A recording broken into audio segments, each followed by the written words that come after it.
سألت نفسك قبل كده إزاي المحترفين بيعرفوا تاريخ السهم من مجرد رسمة؟ أول سؤال بيجي في بالك أول ما تفتح الشاشة، يعني إيه تشارت أصلاً؟ يا مساء الفل على أصحاب المزاج العالي والقهوة المظبوطة. منور القهوة يا صاحبي الجميل. شد كرسيك وركز معايا في حلقة جديدة من بورصة KG1، عشان النهاردة هنفك شفرة كتاب السهم التشارت. بص يا سيدي، تخيل إنك بتوزن نفسك كل يوم الصبح وبتكتب الرقم. بعد شهر بقى عندك 30 رقم. لو رسمت النقط دي ووصلت بينهم بخط، مبروك، انت كده عملت تشارت لوزنك بيوضح لك امتى تخنت وامتى خسيت بمجرد نظرة.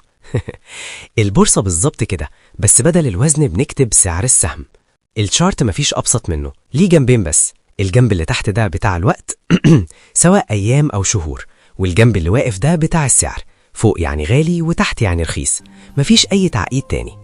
عندنا 3 أنواع للتشارت. الأول هو الخط، بيوصل سعر الإغلاق بخط واحد زي رسمة نبض القلب، حلو للمبتدئ بس بيخبي تفاصيل مهمة.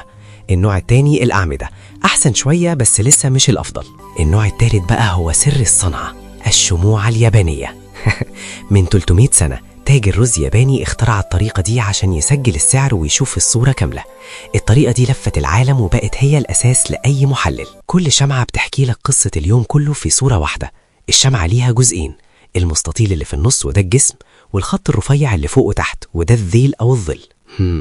الجسم بيعرفك السعر فتح وقفل فين، والذيل بيقولك أعلى وأقل سعر وصله السهم. نرجع لمحل برجر أحمد.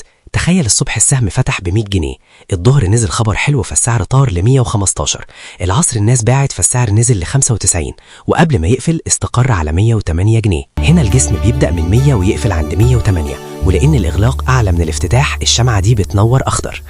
يعني المشترين كانوا أقوى وغلبوا، ولو الإغلاق أقل من الافتتاح تنور أحمر، والبياعين هم اللي غلبوا. تخيل المشترين والبياعين في حرب كل يوم.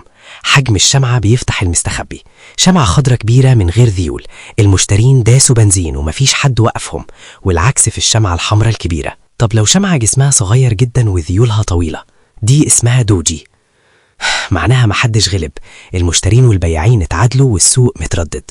شمعة المطرقة، ذيل طويل تحت وجسم صغير فوق، دي معناها ان البياعين حاولوا يغطسوا السهم بس المشترين دخلوا بقوة ورفعوه تاني، إشارة ان الأرض اتصلبت وممكن السعر يطلع.